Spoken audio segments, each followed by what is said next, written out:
Starting today, we're moving in with my parents. It's not a big deal because they're my own parents, right? But my husband surprised me with this idea out of nowhere. I was so shocked and close to tears, I couldn't believe what he was saying. Just a few days after my father's funeral, my husband decided we should move out of our home. It was a shock because my emotions were still raw from saying goodbye to Dad. He didn't seem to understand my grief and chose our new place without asking how I felt. Surprisingly, it was a villa my father had left me. When we got there, my in-laws had already moved in. I'm Victoria, 29 years old, a product designer with my own successful business. Matthew and I have been married for 5 years. My career is going great, and I'm financially stable enough to own our apartment. Throughout our relationship, my husband felt insecure because I earned more than him. Instead of being happy for me, he saw it as a competition, acting immaturely and choosing rivalry over support. I had hoped for his understanding during this tough time, but instead, our new home felt like a battleground of emotions. My father used to tell me not to worry about him and to focus on my marriage, but I believed it was important to spend time with him while we could. As time went on, I found it hard to hide my frustration with my husband. In the beginning, our love was strong, and we were happy together. But his insensitive remarks about my father's illness changed everything. It was difficult to accept this new side of him. My husband and I both worked from home, but he thought having me around was distracting, so I rented an office space and started commuting. It was convenient because it was on my way to the hospital where my father was being treated. Meanwhile, my husband stayed home all day and left all the chores to me. Juggling work, taking care of my father, and managing the house wore me out. Every day, I came home to find a mess and dirty dishes left by my husband. He seemed oblivious to my exhaustion and lived selfishly. Living with him made me realize he lacked empathy, leaving me feeling terribly alone. Then my father passed away. We had sold our family home as we had discussed with him. Despite being busy with funeral arrangements, my husband seemed distant, often on his phone or disappearing altogether. "Matthew, please help me, especially now," I begged, but he just got another work call. After hanging up, he laughed about all the calls he was getting. My anger and disappointment towards him grew deeper, especially with the sudden loss of my father. He became even colder, and I felt overwhelmingly sad. On the day of the funeral, he spent a long time talking to his parents away from everyone else. When they returned, they were smirking, which made me feel more isolated as others noticed their behavior. Despite everything, the cremation, burial, and inheritance processes went smoothly and the funeral ended well. After my father's death, my husband casually suggested, "Let's move in with my parents starting today. They're my parents, so it should be fine, right? If you don't agree, maybe we should think about divorce," he said with a laugh. But I couldn't stay calm after such an unreasonable proposal, especially while grieving. "How can we live there? We don't have any extra rooms in this apartment, do we?" I questioned. Actually, one room in our apartment served as an office and storage for my husband's work stuff. Since we didn't have kids, he used it freely. "We have that villa you inherited," he replied, smiling.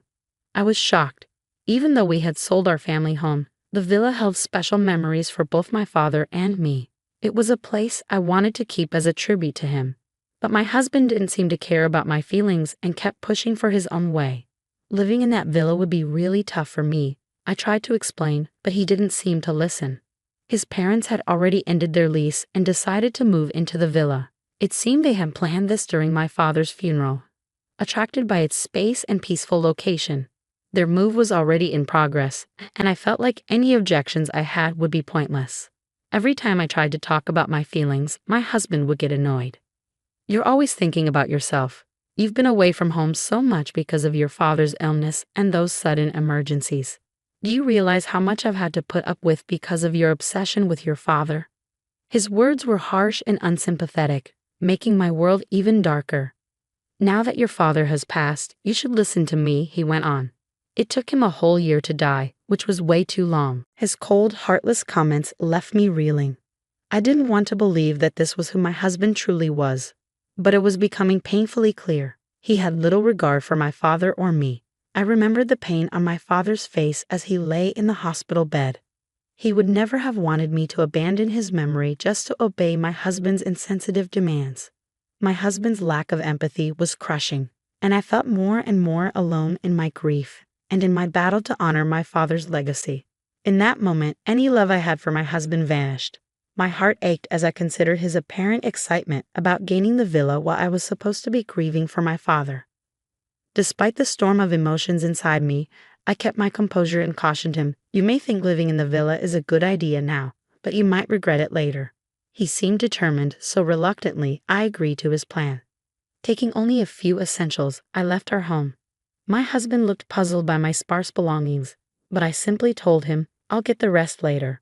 Honestly, I had no desire to say another word to him. It hurt to face my in-laws, who seemed to have eagerly awaited my father's death and were now moving into the villa with enthusiasm. I followed my husband in silence. The one thing I couldn't bear was the thought of my beloved place being subject to his whims. The villa, a single-family home near the sea, sat in an average neighborhood but was still conveniently close to the city center. Its land held great value. Stepping out of the station, memories of my childhood flooded back. My mother was alive then, and I remember my father carrying me home on his back after I fell asleep on the train. Arriving at the villa, I found my in-laws already inside. Suspicion crept in. It seemed my husband had secretly given them a key without telling me. This realization made me even more uneasy. The fact that my in-laws had planned their move without consulting anyone only added to my distrust. As I looked around, as I watched my in-laws, I could see the excitement in their eyes as they imagined their new life in our family home, the villa. It was filled with sturdy furniture carefully chosen by my father, with eclectic European-style furnishings likely picked out by my mother, each piece holding sentimental value. Yet, they seemed oblivious to the true beauty of the villa. "Isn't it perfect? Goodbye cramped apartment living. We're blessed to call this place home now," they exclaimed. The view from the second floor was truly breathtaking. It reminded me of my father's quiet pride in this special place, a stark contrast to my in-laws' insensitive excitement.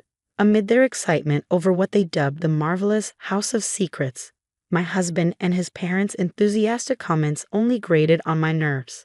It seemed they were completely ignoring the emotional weight of my father's passing, treating the villa as nothing more than a fortunate inheritance. The location and the house are both flawless. "We're lucky your father left us this magnificent villa. We owe him our thanks," my husband remarked thoughtlessly, sharing laughs with his parents as they cracked open beers to celebrate their new living situation.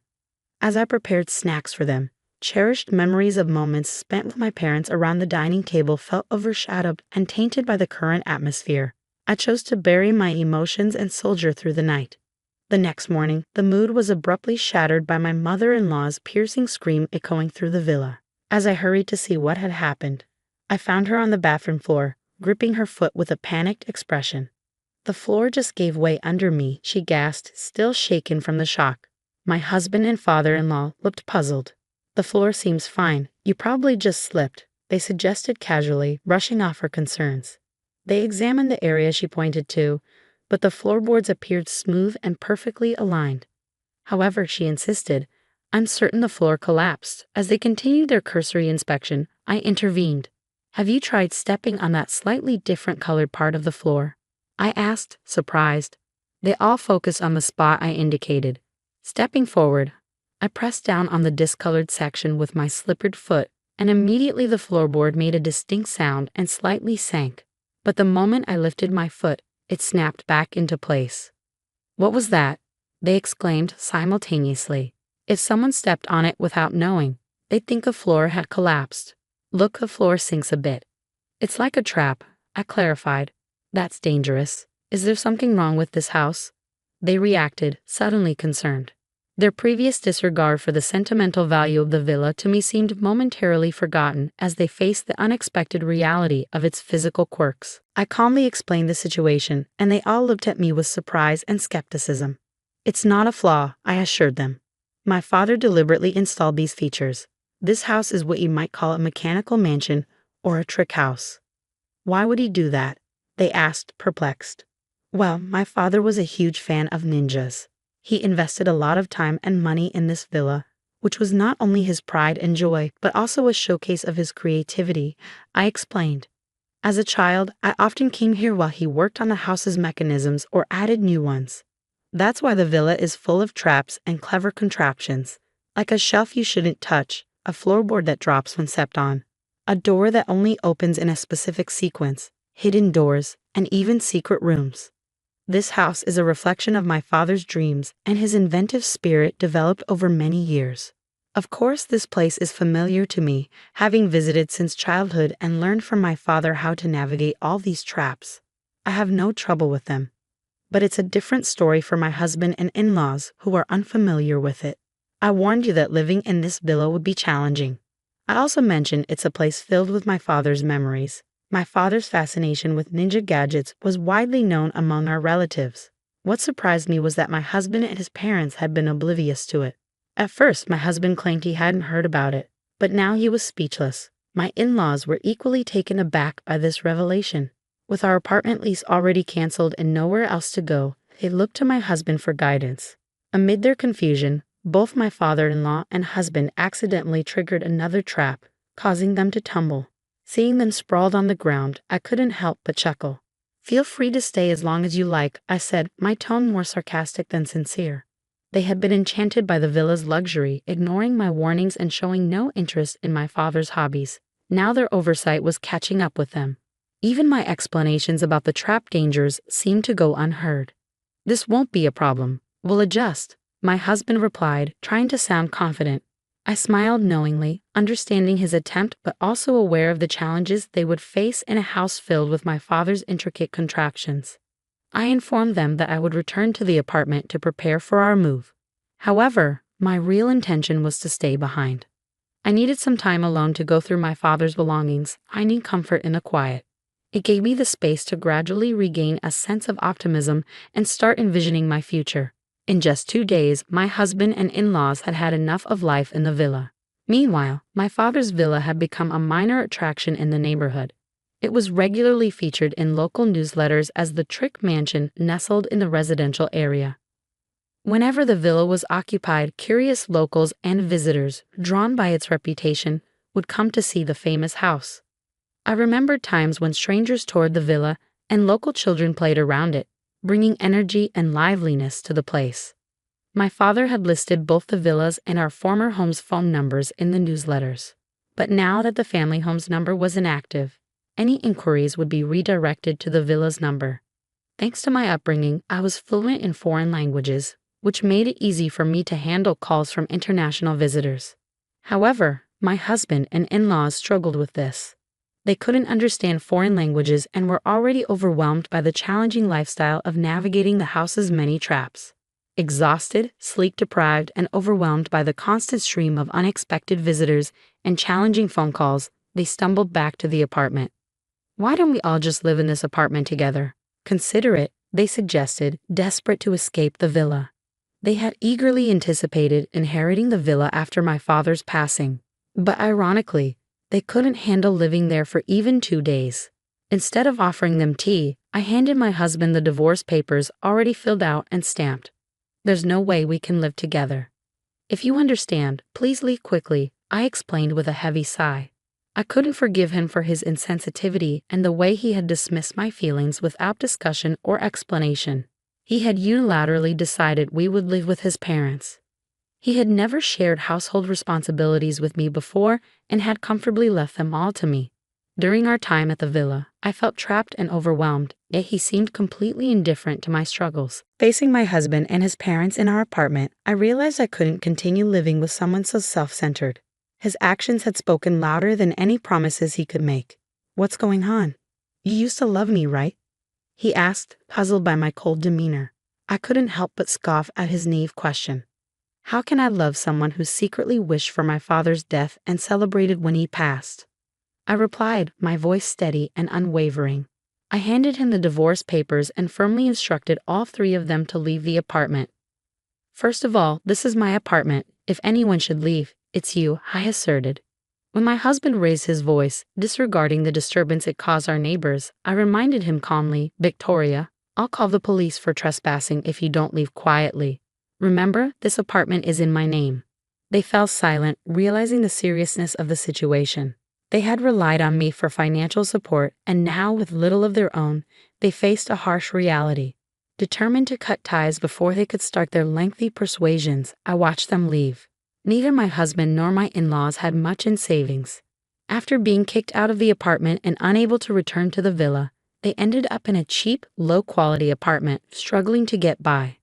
The old apartment was so much better, they often complained.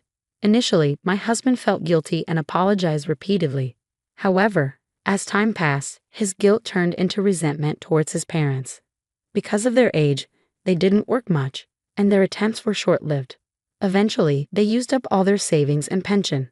The constant arguments drove a wedge between them as a family. The thin walls of their new apartment barely contained their daily disagreements. Even when they received noise complaints, they refused to apologize. Instead, they responded with hostility, making themselves unpopular with the neighbors. It seemed inevitable, but they would have to find another place to live soon. My husband, who had once enjoyed the convenience of working from home, now found himself in a cramped space with no proper workspace. This severely impacted his ability to focus, and as a result, his reputation and sales suffered.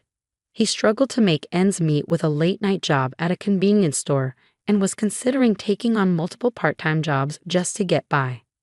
In moments of clarity, my in-laws realized that letting their son make decisions for them had been their biggest mistake. During their frequent arguments, they blamed the villa's traps and each other.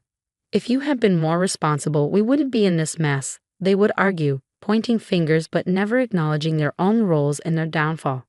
After the divorce, my career as a product designer took a significant leap forward. To cope with the grief of my father's passing and the chaos that ensued, I poured my creativity into designing with a unique twist, incorporating ninja-inspired elements inspired by my father's interests. I shared these designs on social media, where they quickly gained popularity. To my surprise, a major cosmetics company reached out, intrigued by my designs. They wanted me to create packaging with an Asian flair, incorporating ninja themes. Embracing the project, I saw it as a way to honor my father's memory. It turned out to be a huge success, propelling my career to new heights. I found solace in sharing updates at my parents' graves, telling them about my achievements and how their legacy continued to inspire my work. I decided to keep the villa, transforming it into a unique mechanical house filled with memories of my father. I organized tours and made slight adjustments to ensure it was safe for visitors, allowing locals and tourists to explore and enjoy it for free. Before long, the house garnered significant media attention. The income from this exposure was invaluable, helping to cover its maintenance costs. Moreover, articles about the house were translated into different languages, garnering support from international fans, including elderly enthusiasts who shared my father's passion for ninjas. I devoted myself to maintaining this enchanting place. The mechanical house buzzed with activity, especially popular among local children. "Is this the famous mechanical house? Where are the tricks? Show us," they'd eagerly inquire. With the help of local volunteers, we ensured everyone could play safely. Foreign tourists, in particular, were captivated by features like the hidden floorboard and secret doors. While losing my father and the upheaval of inheriting the villa led to my divorce, the gains have outweighed the losses. The villa has evolved into a treasure trove of memories that I now share with loved ones and visitors alike. It has also sparked a personal transformation, propelling me forward with renewed optimism and hope.